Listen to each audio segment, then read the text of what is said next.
आजको क्लासमा हामीले सागका साधनहरूको महत्त्वको बारेमा अध्ययन गर्नेछौँ। योभन्दा अगाडिको कक्षामा हामीले सागका साधनहरूको प्रकारको बारेमा अध्ययन गरेका थियौँ भने आज हामीले समग्र सागका साधनहरूको चाहिँ अर्थतन्त्रमा चाहिँ कस्तो योगदान रहेको हुन्छ अथवा कस्तो भूमिका खेलेको हुन्छ भन्ने सन्दर्भमा सागको चाहिँ महत्त्वको बारेमा अध्ययन गर्नेछौँ। सागका साधनलाई आधुनिक व्यावसायिक जगतको चाहिँ संवाहकको रूपमा चाहिँ मान्ने गरिन्छ। त्यसकारण सागको महत्त्वलाई हामीले निम्नबुद्धगत रूपमा चाहिँ छलफल गर्न सक्छौँ।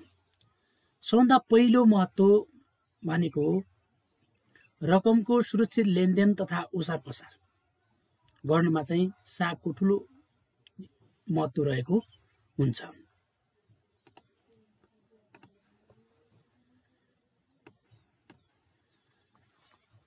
सागका साधनहरू त्यति बेला प्रयोगमा आउँछन् जब कुनै पनि व्यक्तिले बैङ्कमा गएर खाता खोलिसकेपछि उक्त खातामा चाहिँ रकम जम्मा गर्छ र उक्त रकमलाई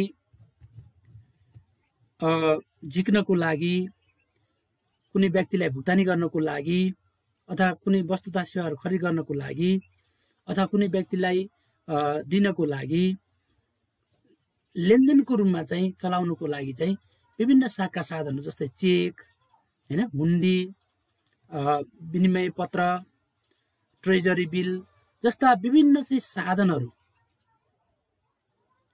चाहिँ प्रयोग गर्ने गरिन्छ। त्यसकारणले नगद जुन रकम यदि कुनै व्यक्तिले व्यापारी सिलसिलामा होस् अथवा यात्राको क्रममा होस् कुनै पनि कार्य गर्नको लागि चाहिँ बढी जोखिम मानिन्छ। अर्थात् चोरी हुने सम्भावना, त्यस्तै गरेर हराउने सम्भावना र त्यस्तै गरेर व्यक्तिको जीवनको जोखिम पनि हुन सक्छ। त्यसकारणले त्यस्तो अवस्थामा कुनै पनि व्यक्तिले नगदको सट्टामा सागका साधनहरूलाई वैकल्पिक रूपमा प्रयोग गर्छ भने त्यो बढी सुरक्षित अथवा लेनदेन सुरक्षित पनि हुन्छ र पैसाहरूलाई एक ठाउँबाट अर्को ठाउँमा लैजान अथवा स्थानान्तरण गर्न पनि सागका साधनले ठुलो भूमिका खेलेको हुन्छ। त्यस्तै गरेर कागजी नोट मात्र नभएर सिक्काहरू, जुन चाहिँ धातुका सिक्काबाट बनेका सिक्काहरू हुन्छन्, ती सिक्काहरू एक ठाउँबाट अर्को ठाउँमा लैजानको लागि पनि एकदम गह्रौँ हुन्छ, बोक्न सकिँदैन। त्यसकारणले त्यसको सट्टामा सागका साधनहरूलाई प्रयोग गर्दा बढी चाहिँ लेनदेन सहज सरल र मितव्ययी हुने गर्दछ। त्यसकारणले पहिलो कार्य भनेको चाहिँ रकमको सुरक्षित लेनदेन तथा उसार पसार गर्नमा चाहिँ सागका साधनहरू प्रयोगमा ल्याउन सकिन्छ। जस्तै अहिले बढीभन्दा बढी प्रचलनमा चाहिँ चेकलाई ल्याइन्छ। त्यस्तै debit card, ATM card, credit card, जुन विभिन्न चाहिँ कार्डहरू, फोन पे अथवा तपाईँको मोबाइल ब्याङ्किङ जस्ता अहिले नेट इन्टरनेटको माध्यमबाट पनि तपाईँहरूको चाहिँ साधनहरूको चाहिँ प्रयोग भइराखेको हुन्छ, जसले गर्दाखेरि नगद पैसा बोक्न आवश्यक पर्दैन र आफूलाई आवश्यक पर्दा चेकको माध्यमबाट, एटिएम कार्डको माध्यमबाट र क्रेडिट कार्ड र डेबिट कार्डको चाहिँ प्रयोग गरेर चाहिँ आफ्नो आवश्यकताहरूलाई सजिलैसँग चाहिँ पुरा गर्न सकिन्छ। त्यसकारणले सागका साधनको पहिलो महत्त्व भनेको रकमको सुरक्षित लेनदेन तथा उसार पसार गर्नु रहेको हुन्छ। दोस्रो महत्त्व भनेको धातुको प्रयोगलाई फाइदा है। दोस्रो चाहिँ यसको महत्त्व भनेको धातुको प्रयोगमा फाइदा लाग्छ। अर्थात् बहुमूल्य धातुहरूबाट बनेका सिक्काहरू जस्तै सुन, चाँदी, हैन, ढलौट अर्थात् जुन पितल अथवा मिश्रित धातुबाट बनेका जुन धातुबाट बनेका सिक्काहरू हुन्छन्, त्यसको सट्टामा सागका साधनहरू प्रयोग गर्दा धातु चाहिँ सुरक्षित भएर रहन्छ। त्यसकारणले गर्दाखेरि धातुको प्रयोगमा चाहिँ धातुकोबाट बनेका अथवा धातुको प्रयोग चाहिँ कम हुने हुँदा यो धातुको प्रयोगमा चाहिँ सबभन्दा बढी फाइदा हुने गर्छ अथवा धातु सुरक्षित भएर चाहिँ राख्न सकिन्छ भनेको। त्यस्तै गरेर अर्को चाहिँ तेस्रो नम्बरको महत्त्व भनेको बचत र बैंकिङ सेवालाई प्रोत्साहन गर्छ। अब सागका साधनहरूलाई हैन कारोबारलाई सहज सरल र मितव्ययी र सुरक्षित लेनदेन बनाउनको लागि हरेक व्यक्तिहरूले बैंकमा खाता खोल्नुपर्ने हुन्छ। जस्तै नेपालकै सन्दर्भमा चाहिँ विभिन्न वाणिज्य बैंकहरू छन् हैन, विभिन्न वित्तीय संस्थाहरू छन्, वित्तीय कम्पनीहरू छन्, विभिन्न सहकारी संगठनहरू छन्। ती बैंकमा चाहिँ प्रत्येक व्यक्तिहरूले खाता खोल्नुपर्ने हुन्छ, व्यक्तिगत खाता खोल्नुपर्ने हुन्छ। संस्थाहरूले पनि आफ्नो कारोबारलाई सहज बनाउनको लागि बैंक खाता चाहिँ खोल्नुपर्ने हुन्छ, जसले गर्दाखेरि आफ्नो दैनिक कारोबारको चाहिँ बाट प्राप्त भएको आम्दानी भन्नुहोस् अथवा रकम भन्नुहोस् त्यो बैंकमा चाहिँ जम्मा गर्ने गर्छ। आजकल कुनै पनि व्यक्तिले घरमा नगद पैसा वा सुन चाँदी अथवा गरगहनाहरू राख्दैनन्। थोरै सामान्यतया दैनिक जीवन सञ्चालन गर्नको लागि आवश्यक पर्ने पैसा बाहेक सबै पैसा बैंकमा चाहिँ राख्नुपर्ने हुन्छ। त्यसकारणले यसले के गर्छ त भन्दा बैंकमा खाता खोलेपछि हरेक व्यक्तिले चाहिँ आफ्नो हातमा पैसा नराखेर बैंकमा चाहिँ बचत गर्ने गर्छ, जसले गर्दा हरेक सर्वसाधारण व्यक्तिलाई चाहिँ बैंकमा खाता खोलेर राख्दा एक त बचत पैसाको केही ब्याज पनि आउँछ, जसले गर्दाखेरि बढीभन्दा बढी रकम चाहिँ बचत गर्न प्रोत्साहित गर्नुको साथसाथै यसले बैंकिङ कारोबारलाई पनि बढावा दिन्छ। हरेक व्यक्तिले चाहिँ नगद कारोबार गर्दा भन्दा साका साधनहरूबाट चाहिँ लेनदेन गर्ने हो भने बैंकिङ सेवा पनि के हुन्छ त भन्दा विस्तार हुँदै जान्छ। त्यसकारणले बैंकिङ क्षेत्रको प्रमोटको लागि हरेक चिजलाई मोनिटाइजेसन गर्नको लागि, लेनदेनलाई सहज बनाउनको लागि, बचतलाई प्रोत्साहन गर्नको लागि साका साधनहरूले धेरैभन्दा धेरै ठुलो भूमिका खेलेको हुन्छ। त्यस्तै गरेर चौथो नम्बरमा चाहिँ रहेको छ आर्थिक उन्नतिमा सहयोग। अर्को चौथो चाहिँ महत्त्वपूर्ण कार्य भनेको साका साधनहरूको आर्थिक उन्नतिमा पनि सहयोग गर्नु अथवा हेल्प इन इकोनोमिक प्रोस्पेरिटी हैन। अर्थतन्त्रलाई प्रमोट गर्नको लागि साका साधनहरूको ठुलो भूमिका रहेको छ।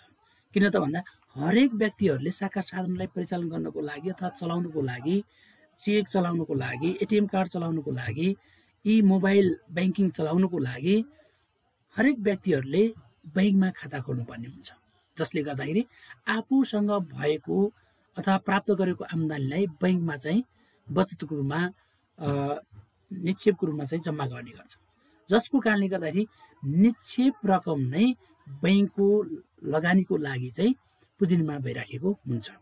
अर्थात् त्यो डिमान्ड डिपोजिट बाटै बैंकहरूले चाहिँ ठुला ठुला व्यवसायी, व्यापारी, उद्योगीहरूलाई चाहिँ आवश्यक पर्ने लगानीको लागि ऋण प्रवाह गरिराखेको हुन्छन्, जसले गर्दाखेरि यदि पुँजी निर्माण हुँदै जाँदा उक्त पुँजीलाई उत्पादनशील क्षेत्रमा लगानी गर्ने हो भने रोजगारीको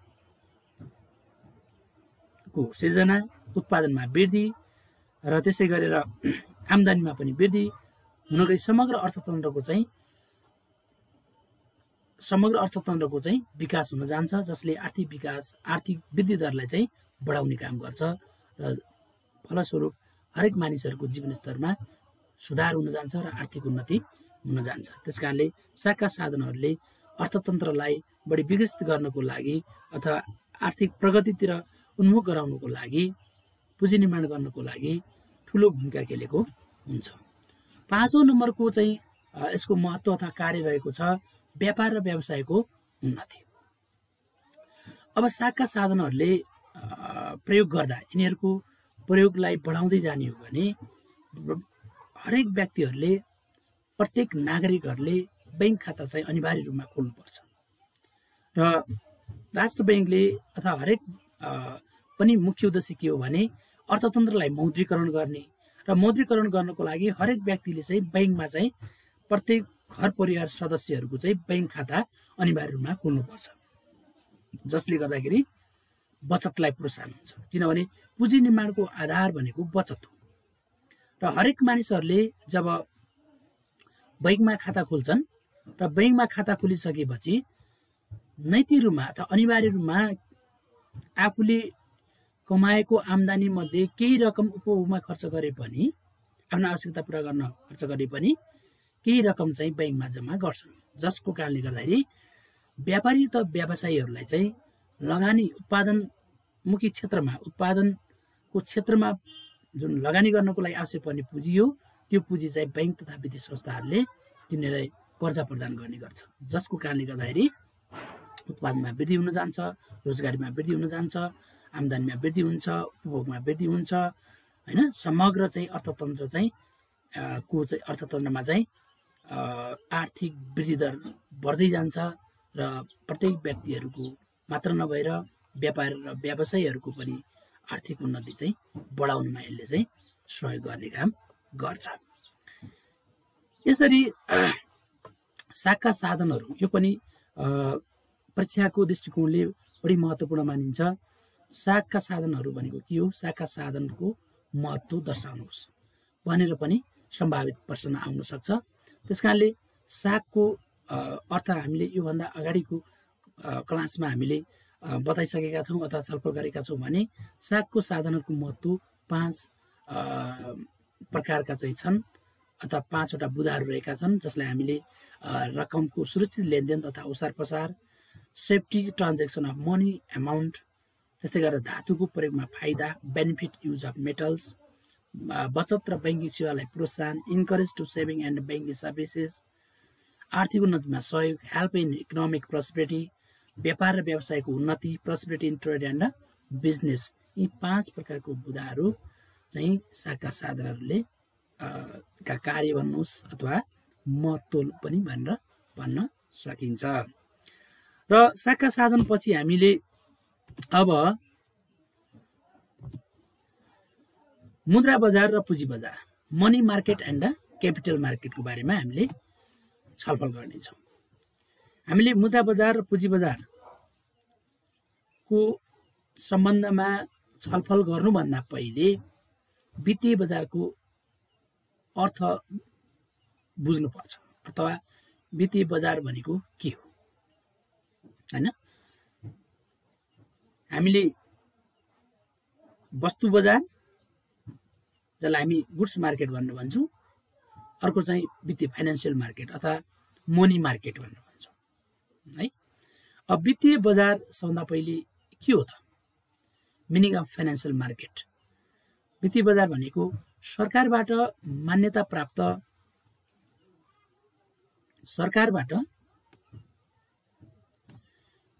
प्राप्त उपकरणहरू तथा वित्तीय उपकरणहरू तथा वित्तीय सेवाहरूको कारोबार गर्न सङ्गठित बजारलाई वित्तीय बजार भनिन्छ है। अब वित्तीय बजार भनेको सरकारबाट मान्यता प्राप्त वित्तीय उपकरणहरू तथा वित्तीय सेवाको कारोबार गर्न सङ्गठित बजारलाई, यो सङ्गठित हुन्छ, सङ्गठित बजारलाई वित्तीय बजार भनिन्छ। वित्तीय बजारमा मुद्रा, चेक, ट्राभलर चेक, विनिमय बिल, प्रतिज्ञा पत्र, शेयर, ऋणपत्र, बोन्ड आदि जस्ता उपकरणहरूको चाहिँ कारोबार हुने गर्दछ। वित्तीय बजारलाई 2 भागमा विभाजन गर्न सकिन्छ अथवा वित्तीय बजार 2 किसिमको हुन्छ। पहिलो नम्बरमा चाहिँ मुद्रा बजार, जसलाई हामी मनी मार्केट भनेर भन्छौँ। Money market. अब मुद्रा बजार भनेको के हो त, अल्पकालीन ऋणको कारोबार हुने बजारलाई मुद्रा बजार भनिन्छ। छोटो अथवा एकदम शाब्दिक रूपमा अथवा इन सर्टकटमा चाहिँ हामीले अथवा एउटा सन्देशमा भन्न सक्छौँ कि मुद्रा बजार भनेको अल्पकालीन ऋणको कारोबार गर्ने बजार अथवा हुने बजारलाई मुद्रा बजार भनेर भनिन्छ। अथवा अर्को शब्दमा भन्ने हो भने कुनै पनि अर्थतन्त्रमा 1 वर्षभन्दा कम अवधिका मौद्रिक उपकरणहरूको कारोबार हुने बजारलाई मुद्रा बजार भनिन्छ। हेर्नुहोस् है, कुनै पनि अर्थतन्त्रमा 1 वर्षभन्दा कम अवधिका मौद्रिक उपकरणहरू अर्थात् वित्तीय उपकरणहरूको कारोबार हुने बजारलाई मुद्रा बजार भनिन्छ। मुद्रा बजारमा चेक,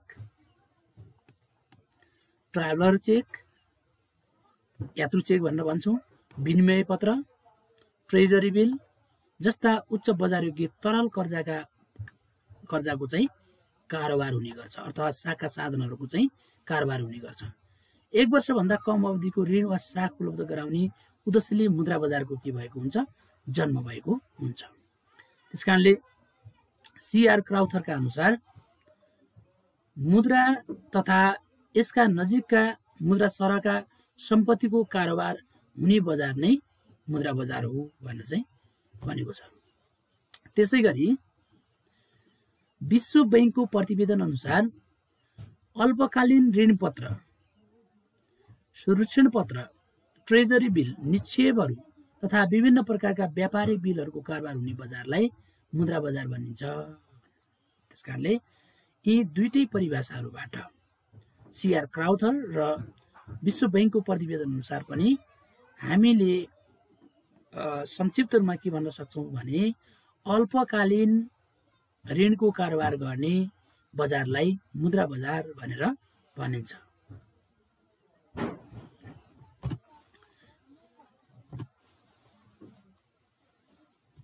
त्यसैगरी अब दोस्रो रहेको छ पुँजी बजार। दोस्रोमा चाहिँ रहेको छ पुँजी बजार, क्यापिटल मार्केट भनेर भन्छ। अब पुँजी बजार भनेको के हो त?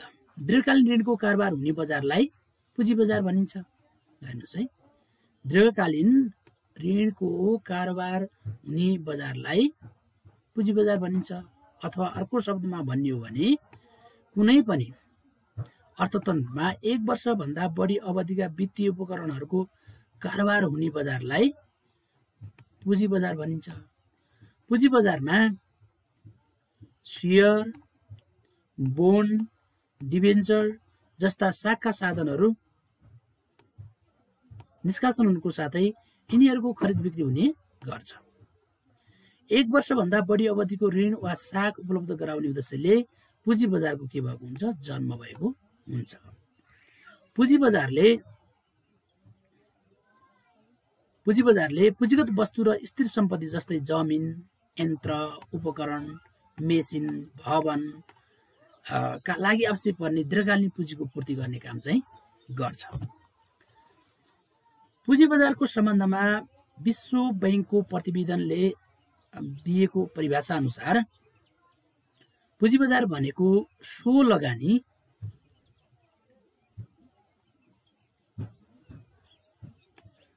लगानी तथा ऋणपत्रहरू जस्ता दीर्घकालीन वित्तीय साधनहरूको सङ्कलन तथा व्यापार गरिने बजार नै पुँजी बजार हो भनेर भनेको छ। अर्थात् दीर्घकालीन वित्तीय साधनहरूको सङ्कलन र व्यापार गर्ने बजार नै पुँजी बजार हो, जसले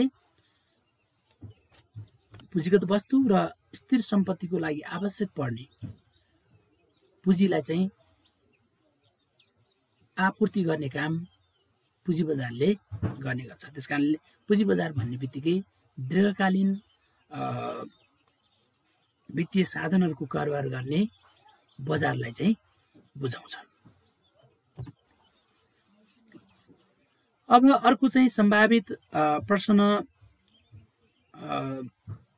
मुद्रा बजार र पुँजी बजार बीच भिन्नता देखाउनुहोस्। अर्थात् के भिन्नता छ हैन अथवा फरक छ भनेर भन्न सक्छौँ। त्यो भिन्नतालाई हामीले एउटा तालिकामा चाहिँ देखाएका छौँ। मुद्रा बजार र पुँजी बजार। मुद्रा बजार र पुँजी बजार जुन अहिले हामीले यसको अर्थ अथवा परिभाषाहरू हामीले हेऱ्यौँ र त्यसको बारेमा छलफल गऱ्यौँ र त्यसैको आधारमा 5 वटा बुदागत रूपमा मैले मुद्रा बजार र पुँजी बजारलाई भिन्नता देखाउने प्रयास गरेको छु। जुन पहिलो नम्बरमा छ, मुद्रा बजारको पहिलो आधार भनेको परिभाषाको आधारमा अथवा त्यसको प्रत्यक्ष सम्बन्धको आधारमा मुद्रा बजारको केन्द्रीय बैंकसँग प्रत्यक्ष सम्बन्ध हुन्छ। अर्थात् मुद्रा बजारलाई केन्द्रीय बैंकले नियमन रेगुलेसन गर्ने काम गर्छ भने पुँजी बजारको केन्द्रीय बैंकसँग अप्रत्यक्ष सम्बन्ध रहेको हुन्छ अथवा मुद्रा बजार मार्फत पुँजी बजारमा अप्रत्यक्ष सम्बन्ध चाहिँ रहेको हुन्छ। त्यस्तै मुद्रा बजारमा चेक, यात्रु चेक, विनिमय बिल, ट्रेजरी बिल तथा अल्पकालीन निक्षेपहरू मुद्रा बजारका चाहिँ उपकरणहरू मानिन्छन् अथवा हुन् भने अर्कोतिर शेयर पुँजी बजारमा चाहिँ शेयर, बोन्ड, ऋणपत्र तथा दीर्घकालीन निक्षेप प्रमाणपत्रहरू पुँजी बजारका उपकरणहरू। तेस्रो नम्बरमा चाहिँ फरक रहेको छ मुद्रा बजारमा प्रयोग हुने उपकरणहरूको परिपक्व अवधि 1 वर्ष वा सोभन्दा कम हुने गर्छ भने पुँजी बजारका उपकरणहरूको चाहिँ परिपक्व अवधि 1 वर्षभन्दा बढी हुने गर्छ। त्यस्तै गरेर चौथो नम्बरको फरक भनेको अल्पकालीन ऋणको जोखिम कम हुन्छ किन त भन्दा यो 1 वर्षभन्दा कमको अवधि हुने भएको हुनाले यस्तो प्रकारको ऋणको जोखिम चाहिँ अत्यन्तै कम हुन्छ अथवा न्यून हुने गर्छ। र पुँजी बजारमा दीर्घकालीन ऋणको जोखिम चाहिँ के हुन्छ? बढी जोखिम हुन्छ किनभने यो लामो समय 1 वर्षभन्दा बढीको चाहिँ हुने भएको हुनाले यसमा चाहिँ जोखिम बढी रहने गर्छ। त्यसै पाँचौं नम्बरको फरक भनेको अब मुद्रा बजारमा बजारका साधनहरूको चाहिँ कारोबार गर्ने संस्थाहरू को हुन् त हैन? जस्तो वाणिज्य बैंक, विकास बैंक, वित्तीय कम्पनी र सहकारी संस्थाहरूले अल्पकालीन ऋणको चाहिँ कारोबार गर्ने गर्छन् भने पुँजी बजारमा वाणिज्य बैंक, विकास बैंक, वित्तीय कम्पनी, बीमा कम्पनी, सञ्चय कोष, नागरिक लगानी कोष जस्ता संस्थाहरूले दीर्घकालीन ऋणको चाहिँ कारोबार गर्दछन्। यहाँ चाहिँ अल्पकालीन भएको छ, यो दीर्घकालीन ऋणको चाहिँ कारोबार गर्दछन्। यसरी हामीले 5वटा बुँदागत रूपमा चाहिँ मुद्रा बजार र पुँजी बजारलाई फरक छुट्याउन सकिन्छ।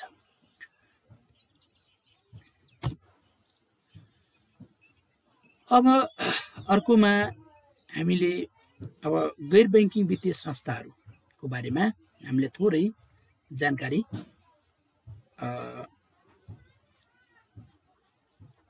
राख्नुपर्ने हुन्छ। बैंकिङ संस्था र गैर बैंकिङ संस्था भन्ने बित्तिकै त्यसमा केही भिन्नताहरू रहेको पाइन्छ। अब गैर बैंकिङ वित्तीय संस्थाहरू भन्नाले के हो त हैन? तिनीहरूले के काम गर्छन् अथवा कोद्वारा सञ्चालित हुन्छन् हैन? अथवा तिनले कस्ता प्रकारका हुन्छन् भन्ने सन्दर्भमा चाहिँ हामीले यसको बारेमा अध्ययन गर्नुपर्ने हुन्छ। नेपालको वित्तीय क्षेत्रमा प्रत्यक्ष वा अप्रत्यक्ष रूपले सहयोग गर्ने उद्देश्यले केही गैर बैंकिङ वित्तीय संस्थाहरू पनि स्थापना भएका छन्। यस्ता संस्थाहरूले पूर्ण रूपमा बैंकिङ कारोबार गर्ने अनुमति प्राप्त गरेका हुँदैनन्। केन्द्रीय बैंकले अनुगमन र नियमन पनि गर्दैन। बैंकले जस्तै सेवा दिने प्रयास गर्दछन् जस्तै गैर बैंकिङ संस्थाहरूमा नागरिक लगानी कोष, नालक भनेर भन्छौँ हामी, कर्मचारी सञ्चय कोष, कसम कोष भनेर भन्छौँ, बीमा कम्पनी, इन्सुरेन्स कम्पनीहरू, विदेशी मुद्रा सटै केन्द्र, सहकारी संगठन, विप्रेषण कम्पनी अथवा रिमिट कम्पनी भनेर भन्छौँ हामी। रिमिटको काम गर्ने, पैसा स्थानान्तरण गर्ने काम चाहिँ गर्छ आदि गैर वित्तीय संस्थाहरू हुन्। अब यसमध्ये विकास बैंकहरू हैन, वाणिज्य बैंकहरू, वित्त कम्पनीहरू पनि पर्दछन् र विशेष गरी यिनीहरू चाहिँ पुँजी निर्माण गर्नको लागि अथवा बचतलाई प्रोत्साहन गर्नको लागि बचत निर्माण गरेर बचतको आधार बचत ह्याबिट जुन बानीलाई चाहिँ विकास गर्नको लागि यिनीहरूले पनि ठुलो भूमिका खेलेको हुन्छ। जस्तो नागरिक लगानी कोष हैन, जस्तै कर्मचारी सञ्चय कोष, कर्मचारीको चाहिँ तलब मध्येको केही प्रतिशत चाहिँ तपाईहरुको गभर्मेन्ट र केही चाहिँ कर्मचारीले स्वयंले चाहिँ रकम राखेर चाहिँ निर्माण गरिएको छ। त्यस्तै बिमा कम्पनीहरू हैन, ठुलो चाहिँ पुँजी अथवा लगानीको लागि आवश्यक पर्ने दीर्घकालीन पुँजी निर्माण गर्नको लागि गैर ब्याङ्किङ संस्थाहरूको पनि ठुलो चाहिँ भूमिका रहेको हुन्छ। जस्तै विदेशी मुद्रा सटै केन्द्र सहकारी सङ्गठनहरूले झन् ग्रामीण क्षेत्रमा जहाँ ब्याङ्किङ सङ्गठनहरूको चाहिँ संस्थाहरूको चाहिँ उपस्थिति भएको छैन अथवा पहुँच पुगेको छैन, त्यहाँ सहकारी सङ्गठनहरूले अहिले ठुलो चाहिँ पुँजी निर्माणको चाहिँ आधार तयार गरेका छन्। त्यस्तै विप्रेषण कम्पनीहरू अथवा जहाँ ब्याङ्कहरू छैनन्, त्यो ब्याङ्कको सट्टामा चाहिँ रिमिट कम्पनीहरूले चाहिँ पैसा एक ठाउँबाट अर्को ठाउँमा ट्रान्सफर गर्नको लागि अथवा विदेशमा गएका जो नेपाली दाजुभाइहरू छन् अथवा रोजगारदाताहरू छन् अथवा रोजगार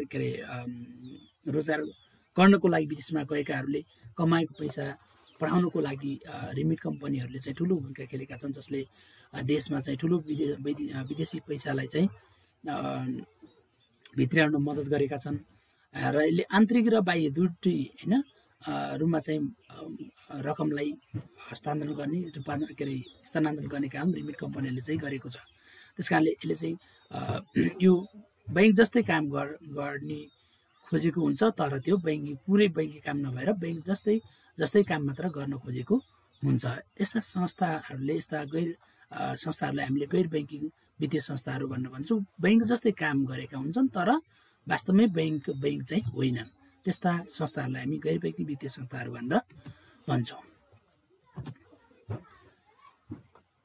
अब गैर ब्याङ्किङ संस्थाहरू मध्ये हामीले बिमा र बिमा कम्पनीहरूको बारेमा चाहिँ अध्ययन गर्नेछौँ। सबभन्दा पहिले बिमा भनेको के हो त है? बिमाको अर्थ भविष्यमा हुन सक्ने सम्भावित दुर्घटनाबाट उत्पन्न समस्यालाई सम्बोधन गर्न आर्थिक क्षतिपूर्तिको प्रावधान गरिएको हुन्छ, जसलाई बिमा भनिन्छ। हेर्नुहोस् है, अब मानिसहरूले एक ठाउँबाट अर्को ठाउँमा यातायात गर्नुपर्ने हुन्छ अथवा माल सामानहरू एक ठाउँबाट अर्को ठाउँमा चाहिँ ढुवानी गर्नुपर्ने हुन्छ हैन। त्यस्तो अवस्थामा विभिन्न दुर्घटनाहरू हुने गर्छन् अथवा घट्ने गर्छन्।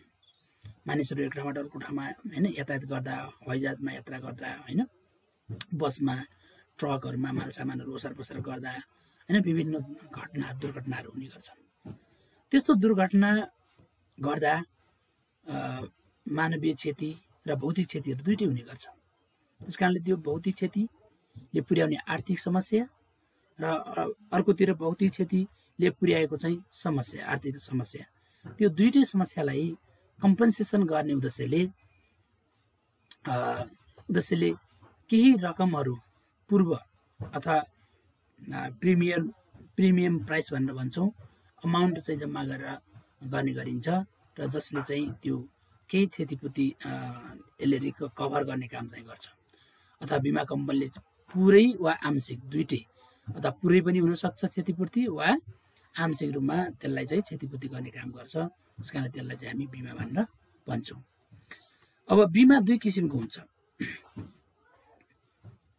एउटा जीवन बिमा, त्यसलाई हामी लाइफ इन्सुरेन्स भनेर भन्छौँ। अब जीवन बिमा भनेको के हो त भनेको लाइफ इन्सुरेन्स अथवा चाहिँ सजीव जनावरहरू, प्राणीहरू जस्तै मानिस, गाई भैँसी हैन, बोट बिरुवा, अन्नबालीहरू हैन, यस्ता चिजहरूको चाहिँ बिमा गर्ने गरिन्छ हैन। जस्तो मानव जीवनमा घट्न सक्ने दुर्घटनालाई सम्बोधन गरिने आर्थिक क्षतिपूर्तिको प्रावधानलाई जीवन बिमा भनेर भनिन्छ। अब मानिसहरू यातायात गर्ने क्रममा एक ठाउँबाट अर्को ठाउँमा चाहिँ जानको लागि बसहरू, मोटरसाइकलहरू हैन, अटो, टेम्पो, रिक्सा, साइकल, मोटरसाइकल हैन, हवाईजहाज जस्ता चाहिँ यातायातका साधनहरू चाहिँ प्रयोग गर्ने गर्छन् र ती यातायातका साधनहरू कहिलेकाहीँ कारणवश दुर्घटनामा पर्ने सम्भावना अथवा दुर्घटना हुने सम्भावना चाहिँ प्रबल रहेको हुन्छ हैन, अनिश्चितता हुन्छ। त्यो अनिश्चितता भएको हुनाले त्यो अनिश्चिततालाई चाहिँ निराकरण गर्न त सक्दैन बिमाले, तर त्यसबाट हुन सक्ने जुन जोखिम अथवा आर्थिक जुन जोखिम छ, समस्या छ, त्यो समस्यालाई केही हदसम्म परिवारका सदस्यहरूमा अथवा जुन दुर्घटनामा पर्छ हैन, त्यस्ता परिवारका सदस्यहरू जो छन् तिनीहरूको जीवनमा चाहिँ आइपर्ने जुन आर्थिक समस्या छ त्यसलाई चाहिँ न्यूनीकरण गर्नमा चाहिँ जीवन बिमाले ठुलो भूमिका खेलेको हुन्छ त्यसकारणले मानव जीवनमा घट्न सक्ने दुर्घटनालाई सम्बोधन गर्ने आर्थिक क्षतिपूर्तिको प्रावधानलाई जीवन बिमा भनेर भनिन्छ। जस्तै हामीले उदाहरणको लागि लिन सकिन्छ 2072 सालमा आएको ठुलो भूकम्पमा परेर धेरै मानिसहरूले चाहिँ ज्यान गुमाए हैन। त्यस्तो अवस्थामा जीवन बिमा गरेका व्यक्तिहरूले उनीहरूको परिवारलाई केही क्षतिपूर्ति हैन दुर्घटना बिमा चाहिँ उपलब्ध गराएको थियो। त्यस्तै गरेर अहिले सरकारले चाहिँ हामीले कोभिड-19 चाहिँ हामीले फेस गरिरहेका छौँ र गत सालमा हैन सरकारले प्रत्येक कर्मचारी र विभिन्न चाहिँ सर्वसाधारणको जीवनको हैन जीवन बिमा चाहिँ गरिदिएको थियो हैन। त्यो कोभिडको कारणले मृत्यु भएका व्यक्तिहरूको परिवारलाई चाहिँ केही हैन राहत होस्, आर्थिक राहत होस् भन्नको लागि चाहिँ कोभिडको चाहिँ बिमा गरिएको थियो हैन। त्यस्तै कतिपय व्यक्तिहरूले बिमा गरिराखेका हुन्छन् हैन। त्यो यदि चाहिँ दुर्घटना भयो, अङ्गभङ्ग भयो, त्यसको लागि चाहिने आवश्यक उपचार हैन आंशिक अथवा पूर्ण रूपमा चाहिँ बिमा कम्पनीले बेहोर्न सक्छ अथवा मृत्यु भएमा चाहिँ त्यसको दोब्बरले चाहिँ रकम चाहिँ प्रदान गर्ने काम बिमा कम्पनीहरूले गर्ने गर्छ। त्यसकारणले हाल नेपालमा 19 वटा जीवन बिमा कम्पनीहरूले काम गरिरहेका छन् है। र जीवन बिमामा हैन एउटा चाहिँ कम्पनी चाहिँ बिमक, हामी बिमक भनेर भन्छौँ भने उपभोक्ता जुन चाहिँ पोलिसी चाहिँ खरिद गर्ने मान्छे हो, प्रयोग गर्ने मान्छे हो, त्यो बिमित भनेर भन्छौँ। र यसमा चाहिँ बिमाङ्क है, यी दुईटा पक्ष बीचमा चाहिँ सम्झौता हुन्छ। कम्पनी र बिमित बीचमा भएको सम्झौताको आधारमा निश्चित समयको लागि अर्थात् 10, 15, 20 हैन 25, 30, 40 यो चाहिँ निश्चित अवधिको लागि बिमाङ्क रकम हैन तोकेर प्रत्येक वर्षमा चाहिँ किस्ता इन्स्टलमेन्टमा चाहिँ प्रिमियम प्राइस चाहिँ बुझाउनु पर्ने हुन्छ। र त्यसमा चाहिँ बुझाइसकेपछि त्यहाँ जम्मा हुने रकमको चाहिँ ब्याज दर अथवा बोनस दर चाहिँ राखिएको हुन्छ र त्यो अवधि पुरा भइसकेपछि मेच्योर भइसकेपछि त्यो पूर्ण रकम चाहिँ बिमाङ्क रकम प्राप्त हुने के अरे फिर्ता हुने गर्छ। अथवा बीचमै दुर्घटना कुनै कारणवश दुर्घटना हुन गयो अथवा भने त्यसको क्षतिपूर्ति चाहिँ आंशिक वा पूर्ण रूपमा चाहिँ जीवन बिमा कम्पनीहरूले चाहिँ दिने काम चाहिँ गर्छ। अहिले हालसालमा जीवन बिमाहरू नेपालमा 19 वटा रहेका छन्, जसमा Nepal Life Insurance, LIC Nepal Limited, National Life Insurance, Mid Life Insurance, त्यस्तै राष्ट्रिय बिमा समिति, ग्राउन्स Life Insurance, Surya Life Insurance, Prime Life Insurance, Asian Life Insurance, पर्गु Life Insurance, Reliance Life Insurance, Sun Nepal Life Insurance, Citizen Life Insurance, Union Life Insurance, Reliance Life Insurance, Sanima Life Insurance, Jyoti Life Insurance, IME Life Insurance, Mahalaxmi Life Insurance यिनीहरू चाहिँ हालचाल सञ्चालनमा रहेका छन्। त्यस्तै अर्को नम्बरमा रहेको छ निर्जीवन बिमा है। निर्जीवन बिमा भनेको अब प्राण नभएका हैन साधनहरू अथवा वस्तुहरूमा चाहिँ गरिने बिमालाई हामी निर्जीवन बिमा भनेर भन्छौँ। पुँजीजन्य वस्तुहरू जस्तै घर, कल कारखाना, बस, ट्रक, मोटरसाइकल, हवाईजहाज, पानीजहाज आदि दुर्घटना हुँदा अपनाइने आर्थिक क्षतिपूर्तिको प्रावधानलाई निर्जीवन बिमा भनिन्छ है।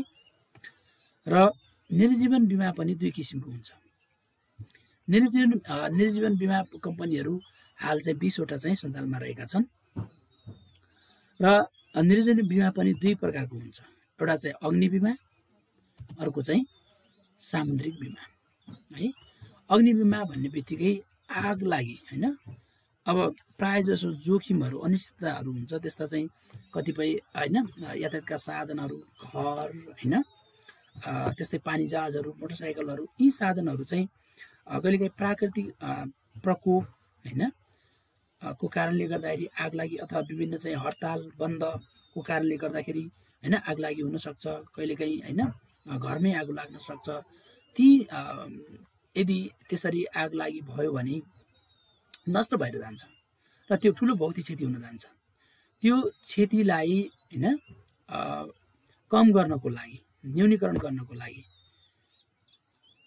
अग्नि बिमा चाहिँ राखिएको हुन्छ। अथवा नितान्त आगोबाट हैन आगोबाट क्षति हुँदा त्यसबाट हुन सक्ने जुन भौतिक क्षति छ त्यसलाई चाहिँ आंशिक वा पूर्ण रूपमा चाहिँ अग्नि बिमाद्वारा चाहिँ त्यसलाई क्षतिपूर्ति गर्ने काम चाहिँ गरिएको हुन्छ, जसलाई हामी अग्नि बिमा भनेर भन्छौँ। त्यस्तै गरेर सामुद्रिक बिमा हुन्छ अर्को चाहिँ है। सामुद्रिक बिमा भनेको समुद्रमा ठुला ठुला पानी जहाजहरू चाहिँ हैन मालसामानहरू ओसार पसार गर्ने, मालसामान मात्र नभएर ठुला ठुला चाहिँ हैन यातायातका साधनहरू, ठुला ठुला इन्जिन हैन मोटरहरू हैन त्यस्तै गरेर रासनहरू हैन एक देशबाट अर्को देशमा हैन समुद्रबाट पानी जहाजबाट चाहिँ ल्याउने गरिन्छ है। र त्यहाँ सामुद्रिक डाँकोहरू हैन र त्यसपछि साइक्लोनहरू हैन टाइडहरू हैन समुद्रमा चाहिँ छालहरू चाहिँ आउने गर्छन्, सामुद्रिक आँधीहरू आउने गर्छन्, जसले गर्दाखेरि ती सामुद्रिक चाहिँ बोटहरू, सामुद्रिक चाहिँ विमान, सामुद्रिक चाहिँ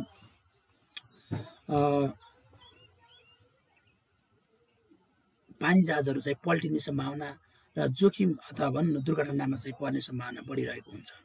त्यसकारणले धेरै जोखिम हुन्छ। त्यो जोखिमलाई न्यूनीकरण गर्नको लागि सामुद्रिक बिमा गरिएको हुन्छ। त पानी जहाजमा रहेका अथवा पानी जहाजको अथवा त्यहाँ पानी जहाजमा रहने व्यक्ति अथवा त्यहाँ चाहिँ भएका मालसामानहरू हैन को चाहिँ बिमा गरिएको हुन्छ, जसले गर्दाखेरि त्यसबाट हुन सक्ने क्षतिलाई चाहिँ कम गर्नको लागि सामुद्रिक बिमाको पनि अवधारणा चाहिँ ल्याएको अथवा प्रयोगमा भएको पाइन्छ। जस्तै हाम्रो नेपालमा त समुद्रहरू छैन हैन, सामुद्रिक बिमा चाहिँ यहाँ चाहिँ हुन सक्ने कुरा भएन, तर अग्नि बिमा चाहिँ यो रहेको चाहिँ पाइन्छ। हाल नेपालमा निर्जीवन बिमा गर्ने कम्पनीहरूमा चाहिँ Nepal Insurance Company Limited, the Oriental Insurance Company Limited, National Insurance Company Limited, Himalayan General Insurance Company Limited, United Insurance Company Limited, Premium Insurance Company Nepal Limited, Everest Insurance Company Limited, Neco Insurance Limited, शर्माता Insurance Company Limited, पर्बुल Insurance Company limited,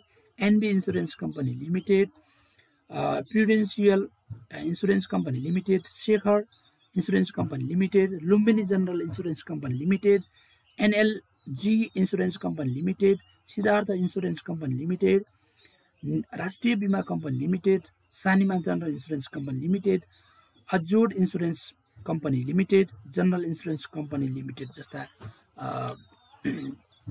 कम्पनीहरूले चाहिँ निर्जीवन बिमा चाहिँ गर्ने गरेको छ। ल भाइ बहिनीहरू, आजको क्लास हैन यही अन्त भएको छ र कोभिडको कारणले हामी घरमा बन्दी भएर बस्नु परेको अवस्था छ। विद्यालयहरू भौतिक उपस्थितिमा सञ्चालन हुन सकिरहेका छैनन्। त्यसकारणले गर्दाखेरि मैले जुन जेठ 13 गतेको चाहिँ एसई परीक्षालाई चाहिँ मध्यनजर गरेर परीक्षा सञ्चालन अहिलेलाई हैन स्थगित गरिएको छ र भोलि अब राष्ट्रिय परीक्षा बोर्डले हैन कुन तरिकाले कुन माध्यमबाट कसरी चाहिँ सञ्चालन गर्ने हो हैन त्यो समितिले अहिलेसम्म प्रतिवेदन तयार गर्न सकेको छैन अथवा निर्णय गर्न सकेको छैन। तैपनि घरमा बसेर एसई दिने विद्यार्थी भाइ बहिनीहरूले युट्युबहरूमा को माध्यमबाट हैन हेरेर केही हदसम्म भए पनि यसले राहत दिनेछ भन्ने उद्देश्यका साथ यो चाहिँ भर्चुअल भिडियो तयार पारेको छौँ। यसलाई हेरिदिनु होला र आफ्नो साथीहरूलाई बढीभन्दा बढी सेयर गरेर यसलाई मेरो नामको चाहिँ जुन च्यानल छ त्यसलाई सब्सक्राइब गरिदिनु होला र अन्य चाहिँ देशभरि रहेका जुन हाम्रो पब्लिक विद्यालयमा पढ्ने अथवा नेपाली माध्यमबाट पढ्ने भाइ बहिनीहरूको चाहिँ हातसम्म हैन यो चाहिँ जाओस् र बढीभन्दा बढी विद्यार्थी भाइ बहिनीहरूले यसबाट चाहिँ लिन सक्ने फाइदा चाहिँ लिन सकुन् भन्दै र यो बढीभन्दा बढी सेयर र सब्सक्राइब गरिदिनु होला भन्ने अपेक्षाका साथ आजको क्लास यही अन्त गर्दछु। हस्त नमस्ते।